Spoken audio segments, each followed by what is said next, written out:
It seemed throughout our history that the most devastating thing to our people has been the violence against our women. When we were invaded, when that settler's mindset come in, and it was because it was coming from a paternal place, a nation that lived with, that was father right, as they call themselves, that they decided to take away the power from the men, and the women were unimportant. They were less than human. And so the violence against women was okay, and to disenfranchise the men. And now here we are today, and a lot of Indian men are regaining our power. And our women have always had to stand out there. They've always had to be in the forefront. They've always had to suffer and carry the pain. And now it's our turn too, to recognize that. And it's not necessarily, I think, that we need to take any kind of lead or go first, but we need to work with them.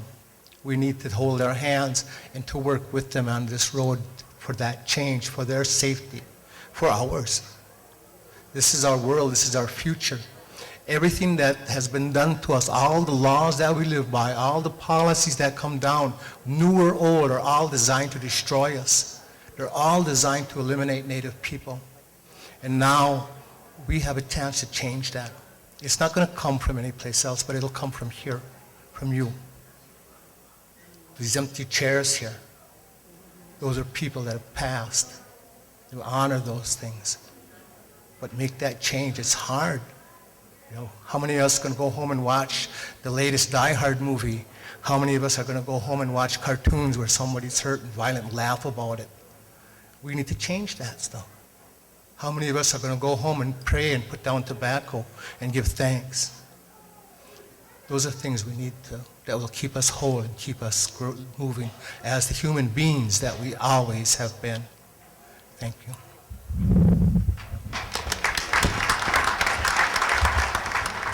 Hello, I'm Kimberlie Acosta with IndianCountryTV, and I'm here with CJ Doxtator. He's a Oneida tribal member who works with the Wisconsin Coalition on Domestic Violence and a lot of other aspects of working with the VAWA Act. Can you talk to us about what else you do? Okay, I'm also a trainer for the National Clearinghouse on Abuse in Later Life. I work with aging and disability populations within the state of Wisconsin regarding violence. I'm the WCADV, or the Coalition Representative to the Wisconsin Coalition Against Sexual Assault, Disability Rights of Wisconsin, and the Coalition Against Domestic Violence partnership that addresses all violence across the board. I'm also a consultant with Lockheed Martin, basically to be a grant reader for the VAWA Acts, for the last one I did was for Indian Country. I also read grants for elder grants, the Abuse and Later Life grants. How did you get involved with domestic violence programs? It's a long story, but it started years ago, more than 30 years ago. I'm starting to realize when I attended a man by the name of Marlon Mousseau, who was and is today what I would refer to as an expert in Indian Country. He started one of the first men's alternative to violence groups using the Duluth curriculum. And back in those days, it was something that was so fresh and new, they didn't really have many guidelines. And so the program, which is normally 6 months now, at that time was 2 years. And that was my first introduction. And through that process, I became more and more, I guess I gained the mission, is probably the correct way to say it. And you're here on the Lakudere Reservation. They're doing a mid-winter social, and they're talking about the violence against women and missing and murdered women in Canada, along with the mining issues that are going on currently around Bad River and the Pinocchio range. And what was interesting is, like, I had someone come up to me and I was saying that you were going to be here to speak on the Violence Against Women's Act, And when I seen you, I said, "Oh, there's CJ," and they're like, "CJ's a man." Do you ever get that reaction, being that most people that are advocating for this are women? Oh yes, it's a common reaction for those who haven't met me. It's The interesting thing about VAWA for me was that it wasn't an initiative that was started by the government. It wasn't an initiative that was started through research or any kind of counseling, but it was brought by women themselves, by those that were harmed and those that were victimized. They brought that to the attention and the need so that VAWA could become a law. And once it became a law, they realized it wasn't enough. It was inefficient. So every time it comes up for renewal, they've changed it a little bit. They've added, improved it, or attempted to improve it.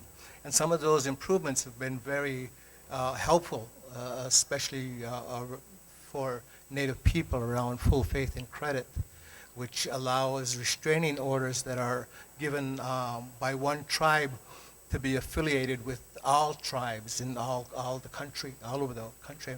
So it can be really strong. At the same time, it still maintains some of the limitations that didn't protect Indian women around jurisdiction, around not allowing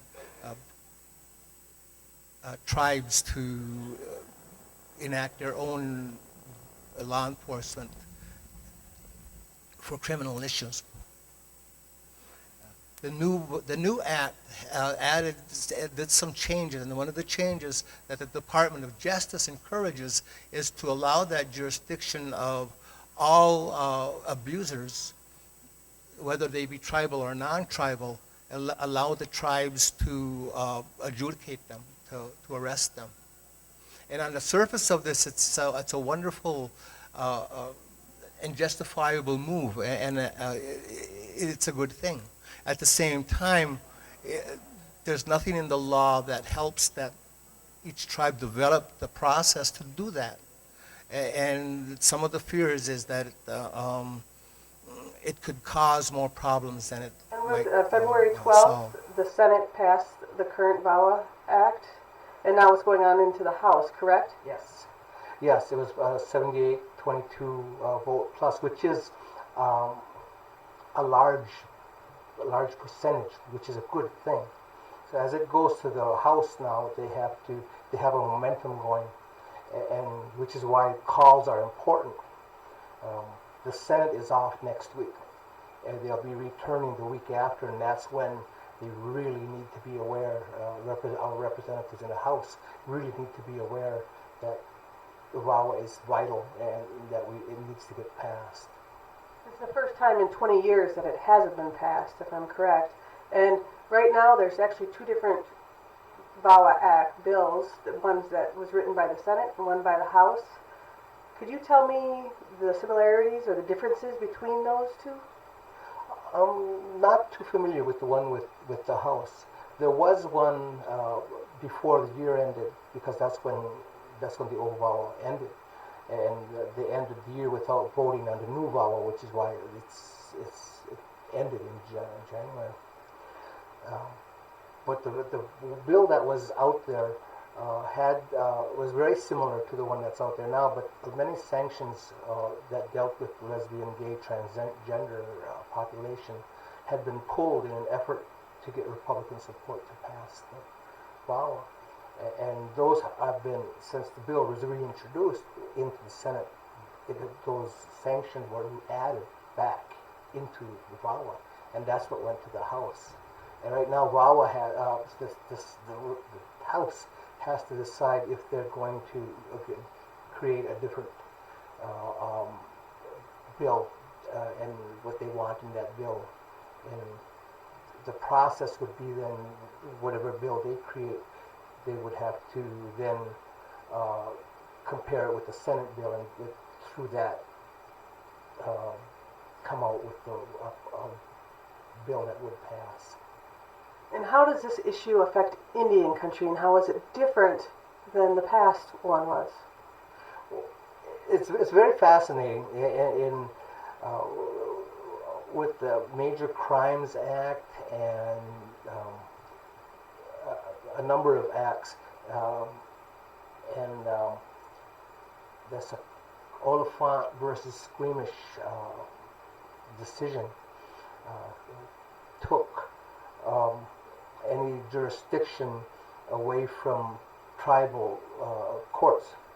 Jurisdiction went to the feds or the state for non-tribal members, for tribal members for a long time. What the bill will do, the new bill will do, is it will reinstate that jurisdiction over non-tribal offenders, which is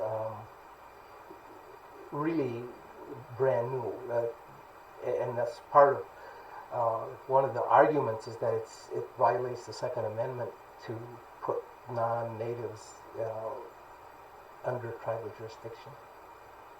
I was reading this week too that there's having this issue, something that's going on with the budget, that they may lose $20 million in the VAWA Act.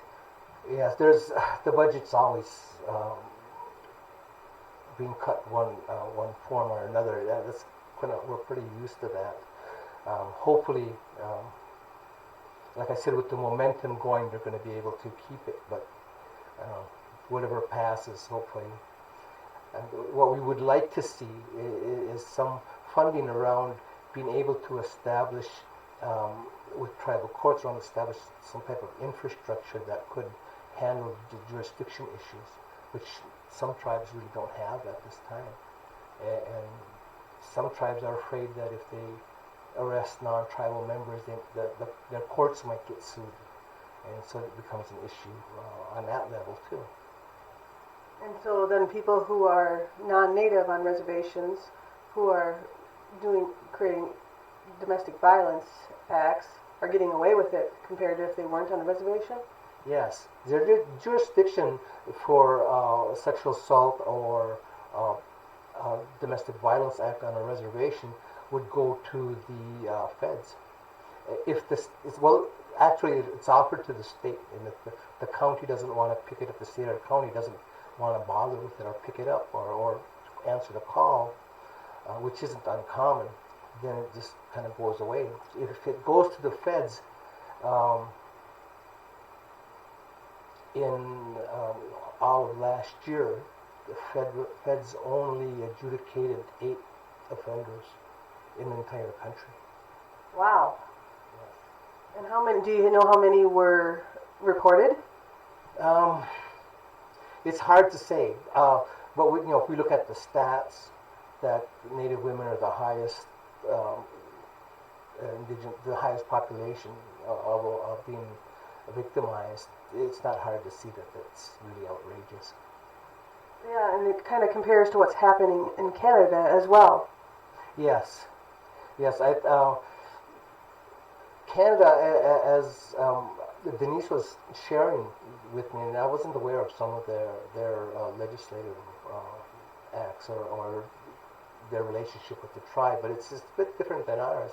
But it's the same intention, I think, which is really to disempower Native authority. VAWA itself, for tribal people, I have personally, I've got mixed feelings about it. For one of the things, I think it's good to get that recognition, but I also don't think that's where the core of any change is going to really be relevant, and really it's going to really be something that the people are going to benefit from. I think the true change, the true movement away from violence is going to be us. It's going to have to come from us. That as tribal people, we're going to have to grow. It's going to force us out of some complacency to recognize what got us here and the lives that we all understand and live, and how it's distorted some of the old traditions and the ways that we know are the life ways that have gotten lost, and how to behave with each other and how to behave with the world and take care of our mother. And so much of it goes back to our mother, which what we're here today with the mining. And we can relate that back to this, how we treat our partners, our sisters, our daughters, our grandmothers, our partners, our aunties. It's how we treat them. That's the earth. And that comes back to us. That mistreatment, I think, is revealed through the violence. And I'd go even further, that one of the things that we don't seem to really look at a lot of times is the fact that the violence that occurs to Native women has been identified mostly non-tribal men abusing tribal women. It doesn't mean that tribal men aren't violent to women, but it happens more that jurisdiction again. Tribal women are more vulnerable. And how do we protect them? How do we protect our mothers? And how do we take that forward? You were saying that you do a lot of grant reading for the VAWA Acts, and have you seen any programs? Is there any program that stands out that is being successful in utilizing the grant funds? How can I say it? I think a number of all the tribes that receive the funds it's so needed, and for the most part, I think they all put a lot of effort and work into it. It's not always quantifiable, and I think that's where it's those dynamics and some of those cultural values that are so different than what many. In fact, that's one of the reasons that many grant readers, especially for the Native grants, are now Native, because they understand a little bit why and how things are done. The value systems are so different. So that it's hard to do a comparison for me, because each situation is so individual, so unique to its tribal area. But I have seen some programs that have been outstanding, and so much need is still out there. Do you have any advice on if someone wants to be able to create a program, how they go about doing that? My advice would be to really study the grant, and many states or many tribes could also take advantage of, like me, for example, working with the coalition. If someone out there within the state of Wisconsin wanted to do a VAWA grant and wanted some help with it, I could help. There's to a certain extent, I can guide them in what would be needed through the grant. And there's others who are out there who are similar to, who could supply that aid. That kind of guidance can really help a lot of the grants. So many of the grants, again, the situation's changed, no longer competitive. Now they're formula grants. And so it's just a matter of understanding the formula and putting all the pieces in place, and it'll be funded. So that's what you were saying earlier. No one's going to be turned away anymore. Is that what I'm understanding? That's my understanding, and I'm hoping that's how it goes. Again, it goes back to the formula, that all the pieces of that formula need to be there. In the past, they've been discretionary grants, which have been divided into fours. A portion of the grant would need to go to law enforcement. A portion of the grant would need to go to judicial services. A quarter of the grant would need to go to victim services. And then a quarter of the grant would be at the discretion of the grantee to put that money where they felt it was needed, with the focus being on law enforcement and judiciary training. That's shifted, especially in Indian country. We're doing a lot more around victim services now. VAWA is a tool, I think, that our programs can use to grow, but we need to work with those tools. On this reservation, there's you have a shelter, the Oakwood Shelter. That's both one of the first Native shelter to be both for sexual assault victims and for domestic violence victims. And it's right down the road, and it's real powerful. And also on this reservation is housed American Indians Against Abuse, which is a Native American coalition against domestic violence and sexual assault that has members of throughout the state. Everyone is, all the tribes are a part of it. And they operate the best that they can, but they still need the people's help. They still need that awareness out there. And the change has to come from us. Taking that back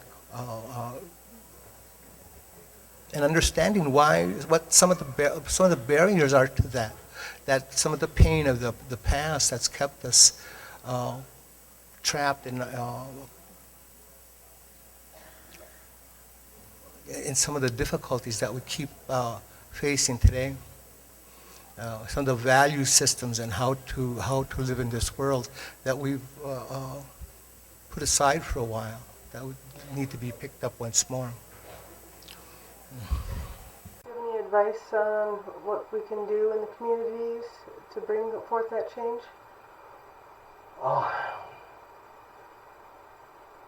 One of the programs I'm invested in or involved in recently is around trauma, different types of trauma, and especially historical trauma. Some of the early stuff that Maria Yellowhorse Braveheart has put together around historical trauma.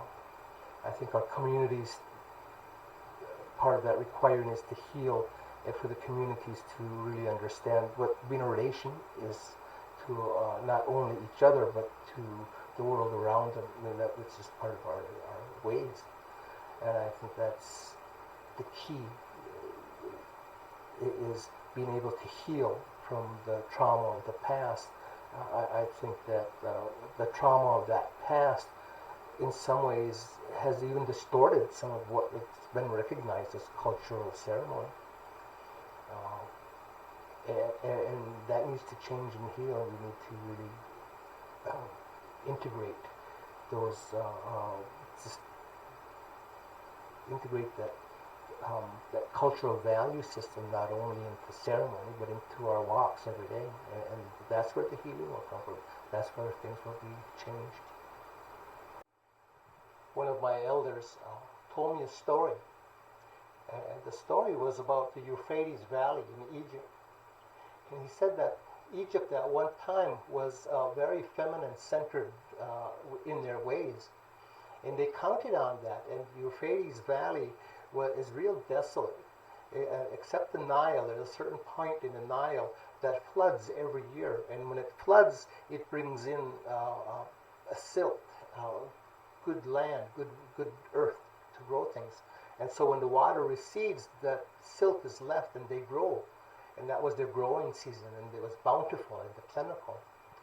But some of the priests, some of the male priests who worshipped a more masculine god had the idea that if they could somehow tame and control that flooding, then they could have crops all year long. They could be very rich. But they didn't know how to describe it. They didn't have the words because they were such a feminine understanding, such a feminine-based culture. The only way that they could describe it to anyone is to say that in order to do this, we need to scar our mother. We need to tear her open. And this was what was understood today as irrigation. And once that happened, they gained their wealth, but they lost that sense of their connection to the mother. Violence against women, violence against the women in our world. I think that this is something that has been a tool to really help destroy us as a people. And now it's time to change that. Now it's time to move away from that. And I think it's going to be hard. I think it's going to be difficult because so many of us are used to living to deal with life in a way that is not our traditional ways. And coming here together to deal with the mining issue is forcing us to look at what that means and how to change, how to bring back the ceremonies, the words, the language that we speak here and share, the common language, the English language. It's not our language. And it doesn't hold those understandings of that earth, of our relatives, that the language does. And she gives us that language. The earth gave us that language. So that's one of the things I fully believe that we need to do to grow as human beings, is to go beyond that and to join in a good way. The death, the torture, the pain of our mothers, of our women, I think is a part of us too, a part of us men. And how many of us men can acknowledge that without giving into it?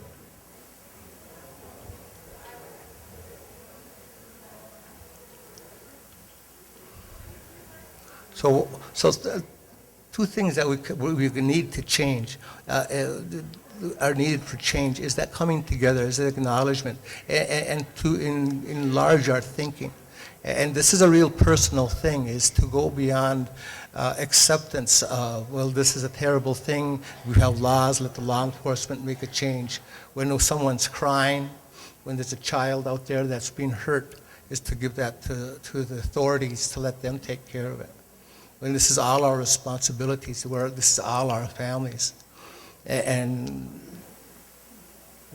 when one of our family members pass, when one of our family members are hurt, it's really important that we don't throw each other away. And that's real tempting to do sometimes. It's just to put them aside and throw them away and forget about them. That's not, again, who we are. We can't throw away the earth. We can't throw away our mother, because she provides for us. She gives us sustenance. And all our women continue to do the same. So the VAWA Act as a federal act is good for what it is. But it's not the whole story, and it's not all that's needed. It's the opportunity that we have to change and bring a good world back that we know who we are. Well, thank you for joining me. Kimberlie Acosta with Indian Country TV. Before we're done here today, at the end of this day, there will be 3 women out there who will be passing away. 3 of our mothers, 3 of our sisters, 3 of our daughters, our granddaughters will be passing away from violence from another person. And that's not who we are, and that's not the way we can change that.